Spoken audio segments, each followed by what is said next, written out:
You know, people underestimate how much power exists in restraint, especially when it comes to communication. Something as simple as who sends the first text. It's easy to dismiss it as trivial, but it's not. It's a symbolic act. When you consistently reach out first, you're doing more than sending words. You're signaling something deeper, that you're available, you care, you're willing to initiate, to carry the weight of the connection even when the other person might not be doing the same. But when you stop, when you finally pull back, not out of bitterness or manipulation, but from clarity, everything begins to shift instantly. There's this unspoken recalibration in the dynamic. The rhythm changes.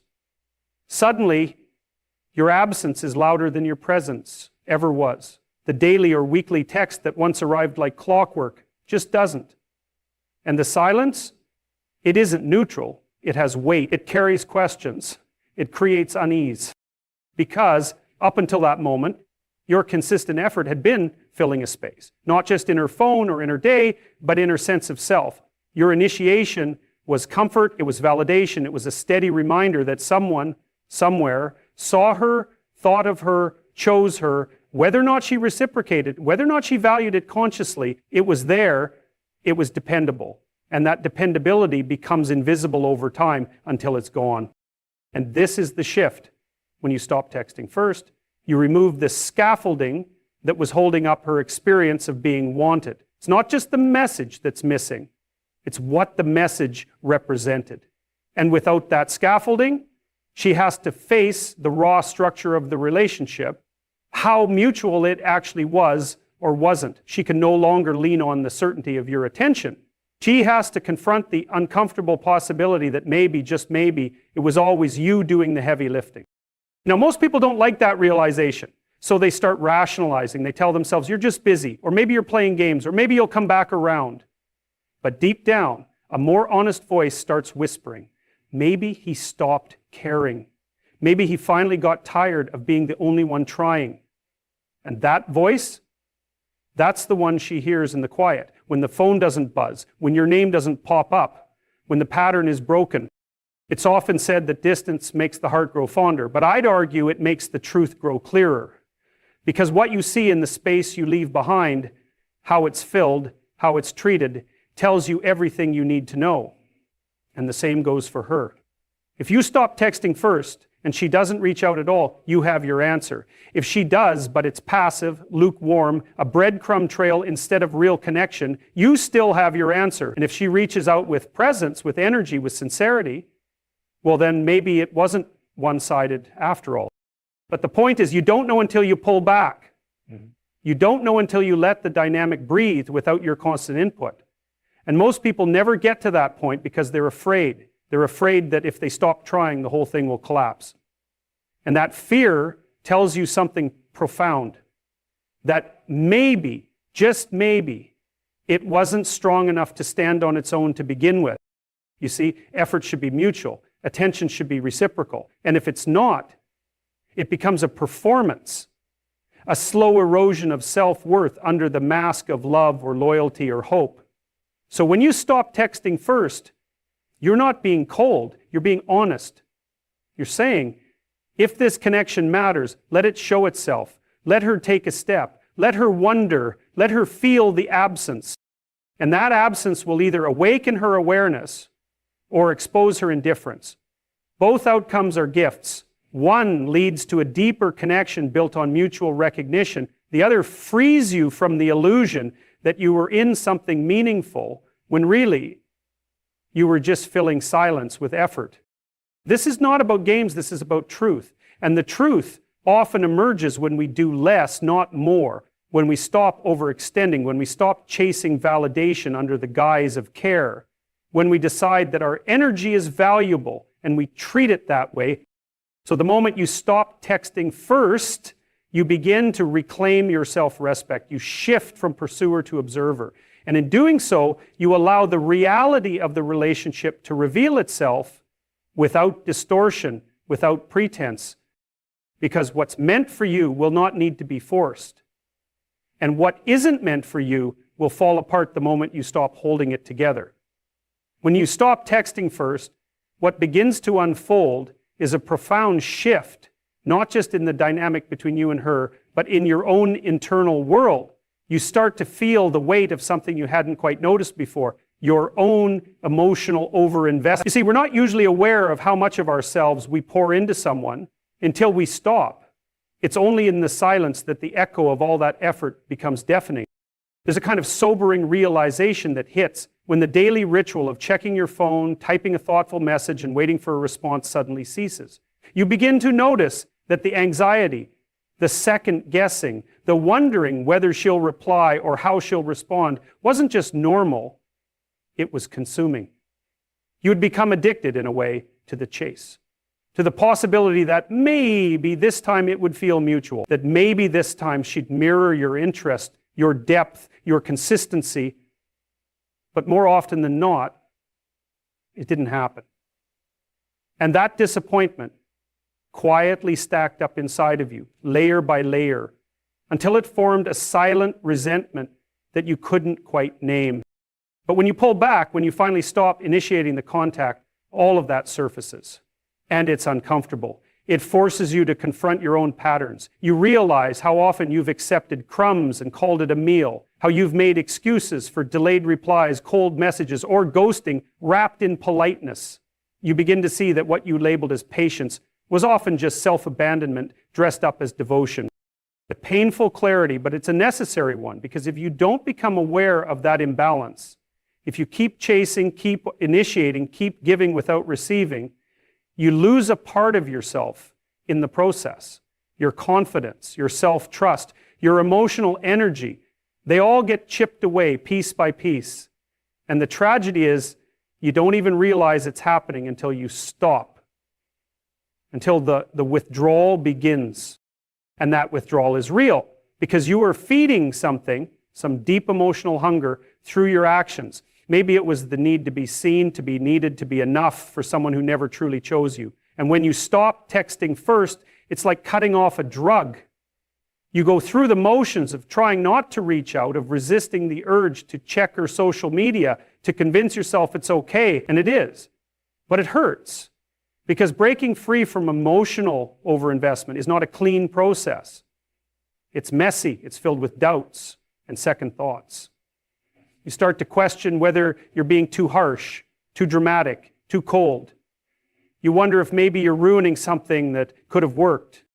But deep down, a quieter truth begins to emerge. You start to feel lighter, more grounded, more aware of how often you sacrificed your own needs in the name of keeping a connection alive. You start to remember what it feels like to prioritize yourself, not from a place of bitterness, but from a place of self-respect. And here's the surprising part. When you stop texting first, you don't just learn about her, you learn about you. You learn how much you were willing to settle for just to feel connected. You learn how often you mistook attention for affection and presence for interest. You start to redefine your standards, not because you're angry, but because you're finally awake to reclamation. A return to equilibrium. And it doesn't mean you never reach out again. It doesn't mean you play games or punish anyone. It just means you're no longer trying to earn love through effort. You're no longer convincing someone to care. Because the truth is, you shouldn't have to. Real connection doesn't require performance. It flows both ways. It seeks you out just as much as you seek it. So this period of silence, this restraint, is not emptiness. It's space. Space for clarity. Space for growth. Space to feel your own worth without needing it affirmed by someone who could barely meet you halfway. And it's in that space that your emotional energy begins to heal. You no longer bleed value trying to prove it. You simply embody it. And maybe she notices the silence, maybe she doesn't. But that's not the point. The point is, you've stopped making her the center of your emotional orbit. You've realigned your focus. And that shift, quiet, powerful, unwavering, is what sets you free. Because sometimes the most radical form of self-love is the decision to stop texting first. When you stop texting first, one of the most striking things you begin to notice is just how quickly the silence reveals what the connection was truly built on. You see, effort is often asymmetrical in relationships, where one person is more invested than the other. And it's easy, far too easy, to delude yourself into believing there's a mutual bond simply because you're the one consistently maintaining the bridge between you. But when you step back, when you remove your hand from the lever that was keeping the machine running, you start to see whether it moves at all without your input. That's a sobering realization. You may have been pouring consistent energy, time, attention, care, things that have value, and yet, because those offerings were constant, they were taken for granted. There's a strange paradox in human nature. The more available something is, the less we often appreciate it. When your messages come through every day, when your effort becomes expected rather than recognized, you slowly become background noise. Familiar, predictable, reliable, but not seen, not really. So when you stop texting first, you remove the assumed presence. You take back your energy, not as a punishment, but as a recalibration.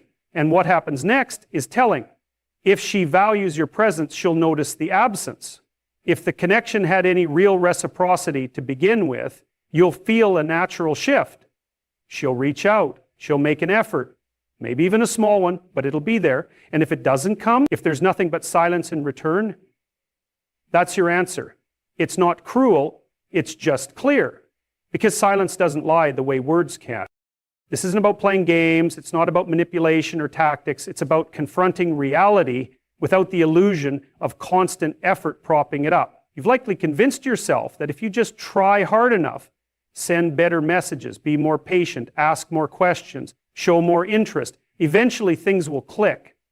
Eventually she'll see what you bring to the table.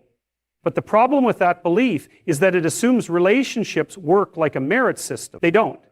They're not about earning someone's attention. They're about resonance, mutual pull, not just one person holding the line while the other remains indifferent. And here's the critical piece. When you step away, when you stop texting first, it may look like you're losing something, but what you're actually gaining is clarity. You're no longer guessing where you stand. You're no longer confused by mixed signals or lukewarm responses. You're seeing things for what they are, not what you wish they were. And that clarity, though uncomfortable, is liberating. It frees you from the emotional treadmill of hoping for reciprocity that never comes. You begin to understand something vital about your time and energy. They are not infinite, and they are not to be given to those who don't respect them. You start to realize how often you've been overextending yourself just to keep the illusion of connection alive. And the emotional toll that takes is significant. It chips away at your self-worth, slowly teaching you that you need to overfunction just to receive the bare minimum. But once you stop, once you pull back, you give yourself the space to rebuild that self-worth. You're no longer outsourcing your validation to someone who couldn't be bothered to meet you halfway. And there's immense power in that. You're learning, often for the first time, what it means to preserve your energy, to wait for someone who reciprocates without you having to pull teeth for it. You're learning what silence really means, not just from her, but from you. You're learning to be okay with not filling every gap, not smoothing over every crack, not chasing every uncertain signal. And that's a critical transformation, because people can feel when you've reclaimed your energy. It shifts the dynamic entirely. You're no longer in a place of need or pursuit. You're in a place of groundedness, of self-respect. And whether she comes around or disappears entirely becomes irrelevant, because the act of stepping back was never about her, it was about you, about returning to yourself, about seeing your own value clearly enough to stop proving it to someone who wouldn't recognize it unless it was wrapped in silence. And that silence, your silence, becomes the most honest thing in the relationship. Not the long messages, not the check-ins, not the good mornings or how are yous, just the absence. The quiet that says, I will no longer perform for approval, I will no longer mistake attention for affection, I will no longer carry something alone that was meant to be mutual. Because when you stop texting first, you stop trying to convince someone to care. When you stop texting first, something very subtle starts to happen. It's not explosive, it's not dramatic, it's quiet. You begin to notice that the interactions you used to think were reciprocal were actually dependent on your effort. That's a disorienting realization. You assumed there was some mutual rhythm, some natural exchange of energy. But now that you've withdrawn even slightly, what happens? Does the conversation die altogether? Does she check in? Does she reach out even once? Or does the silence linger, stretching out in all directions, like it was just waiting for you to stop so it could finally rest? That silence reveals something crucial. It unveils the asymmetry, the unspoken dependence. You realize you were the emotional engine of that connection, the one sparking it into motion day after day. And in seeing that, you're forced to confront a truth you've probably been avoiding. You were holding something together that she never felt obligated to maintain. It was your consistency that gave it life, not shared interest, not reciprocal affection, just your persistence. And here's the painful part. She might not even notice you've gone quiet. Not because she's cruel or malicious, but because she never had to notice. She never had to pay attention to the mechanics of the bond. You made it effortless for her. You buffered her from the discomfort of uncertainty by always showing up, always checking in, always proving you cared. So when that pattern changes, she doesn't necessarily react with confusion. She reacts with detachment. Because she was never investing from a place of emotional urgency, she was coasting on your pursuit. There's something deeply human in the desire to matter to someone. And when we initiate contact, when we send that first text, it's often driven by the belief or the hope that the other person feels the same. But when that initiation stops and nothing comes back, you have to ask yourself, was I chasing the idea of connection more than the reality of it? This isn't about punishing someone for not responding the way you wanted. It's about becoming honest with yourself. How much of what you were doing was about fear?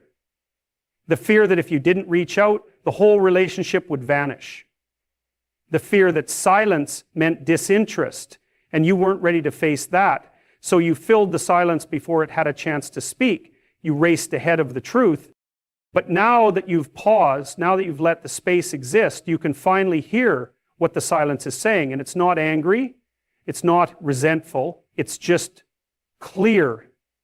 It tells you where you stand, how much you mattered, and whether the connection was rooted in something genuine or whether it was merely convenient.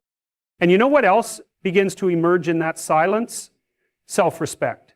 Because you're no longer bending to the compulsion to be constantly available. You're learning that it's not your job to maintain someone else's interest. That your worth isn't tied to the frequency of your messages or the reliability of your attention. You stop negotiating with your own dignity just to keep a lukewarm interaction alive. People often say, if she cared, she would reach out. And while that can sound simplistic, there's truth buried in it. When something or someone matters, we act. We don't wait endlessly. We don't become passive observers of what could be. We move toward it. And if that movement doesn't happen, you're left with your answer. Not a dramatic breakup, not a confrontation, just absence. And in a way, that's more definitive than any spoken explanation. So many people live their lives trying to extract love from where it doesn't exist, hoping that effort alone will create interest. But you can't will someone to value you. You can't text your way into someone's heart.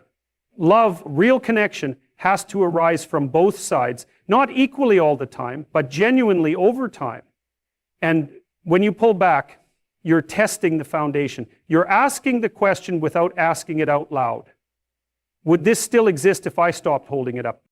And when the answer is no, that's not the end of something good. That's the end of a delusion. That's freedom. That's you walking away from emotional dependency masked as devotion. That's you learning to sit in the quiet of being unseen and deciding not to chase visibility at the cost of your soul.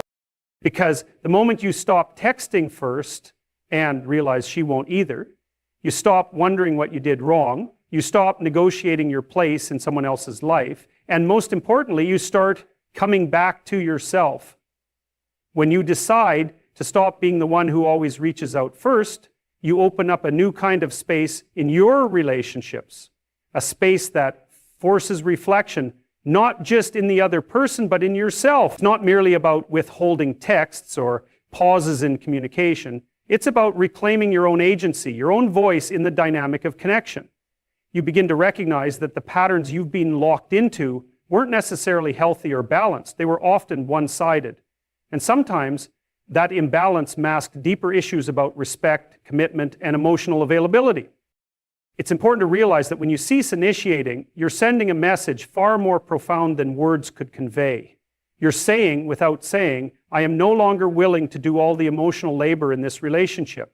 I am no longer willing to make you the center of my effort without reciprocity. This silence, this withdrawal of energy, can be unsettling for the other person. It challenges their assumptions, disrupts their comfort zone, and forces them to ask themselves what they truly want and how much they're willing to invest. But here's the thing, the real power in stopping to text first isn't about making someone chase you. It's not a game or a test. It's a profound boundary-setting act. It's about acknowledging your own worth and refusing to diminish yourself through constant pursuit. You start to see that your time, attention, and affection are not commodities to be given away without discernment. They are precious resources tied to your sense of self-respect and dignity.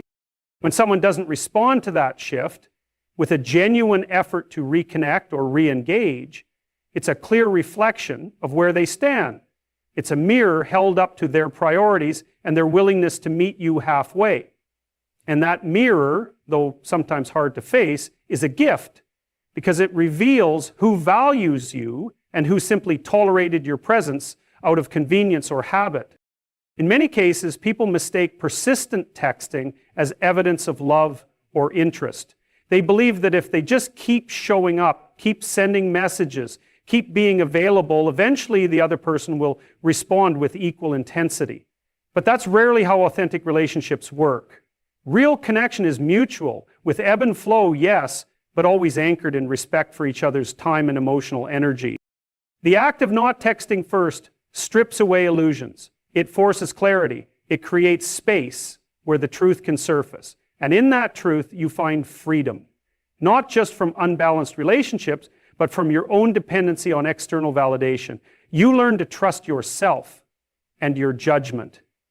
You start to value the quiet confidence that comes from not needing constant reassurance. There's also a subtle lesson here about patience and timing. Sometimes when you stop texting first, the other person will indeed reach out.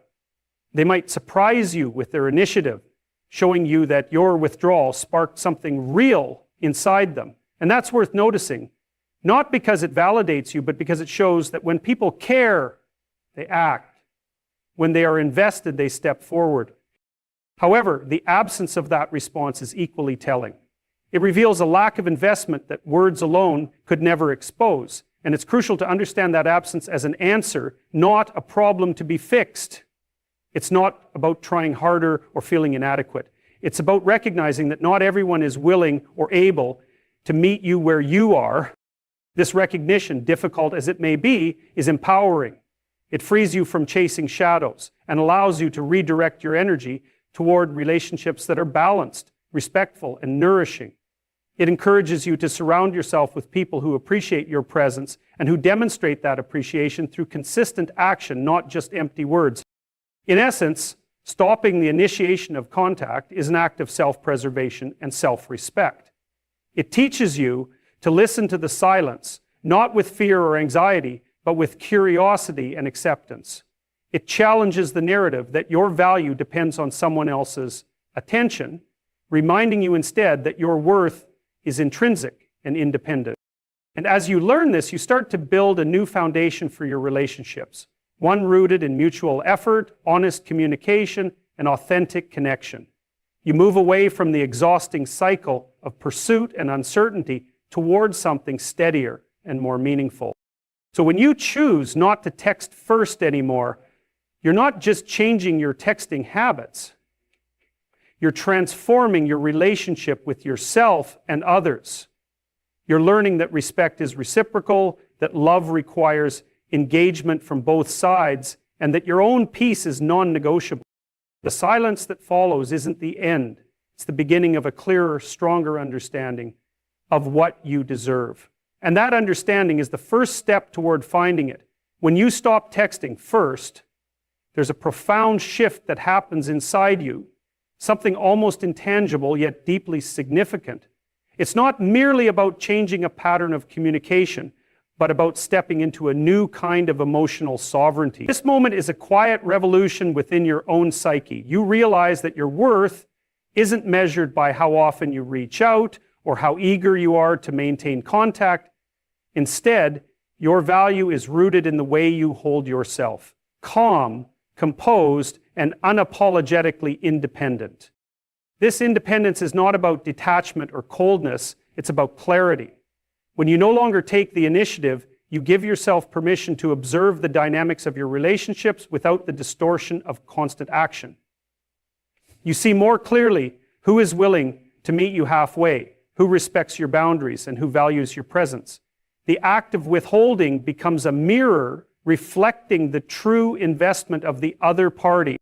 It is crucial to understand that this is not a power play or manipulation. Rather, it's an expression of self-respect and a refusal to be the only one carrying the emotional weight. Often, when you are the one always initiating, you can lose sight of this because you become consumed by the hope that your efforts will be met with equal enthusiasm. You hope that your text will elicit warm responses, that your calls will be returned with eagerness, and that your availability will be reciprocated. But when the pattern continues without change, it becomes clear that this hope is one-sided. By ceasing to text first, you stop fueling a dynamic that drains your energy. Instead, you allow natural consequences to unfold. If the other person reaches out, it's genuine, rooted in their true desire to connect. If they don't, it is an honest answer to your question about their level of care and commitment. This honesty, while sometimes painful, is ultimately liberating. It allows you to redirect your focus toward relationships where effort is mutual, where communication flows naturally and freely, rather than being forced or one-sided. There's also a profound psychological lesson embedded here about boundaries and self-discipline. Choosing not to text first requires a certain restraint, especially when emotions run high. It means resisting the urge to seek validation or reassurance from someone who may not be fully present or invested. This restraint strengthens your character because it cultivates patience and teaches you to tolerate uncertainty without panic or despair. It also helps you to develop a deeper relationship with yourself, where your self-worth is no longer contingent upon external approval. In addition, stopping the initiation of contact challenges your emotional dependencies. Many people find themselves caught in cycles of anxiety and longing when they always have to be the first to reach out. That constant reaching can become a form of emotional addiction, an unspoken belief that without these efforts, the relationship will dissolve or the other person will forget about you.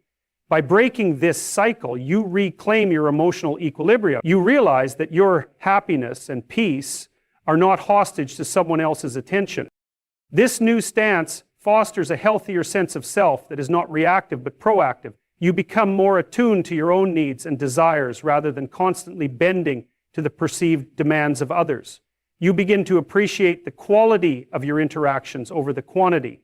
You start to value conversations that feel balanced and respectful, not those where you are left waiting, wondering if your messages will ever be answered or appreciated.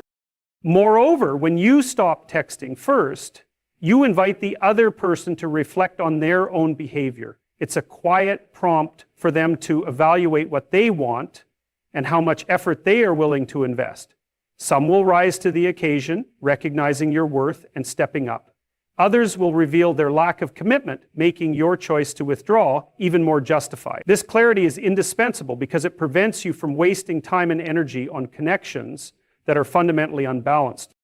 Ultimately, this process is about cultivating a relationship with yourself that is rooted in respect, dignity, and emotional maturity.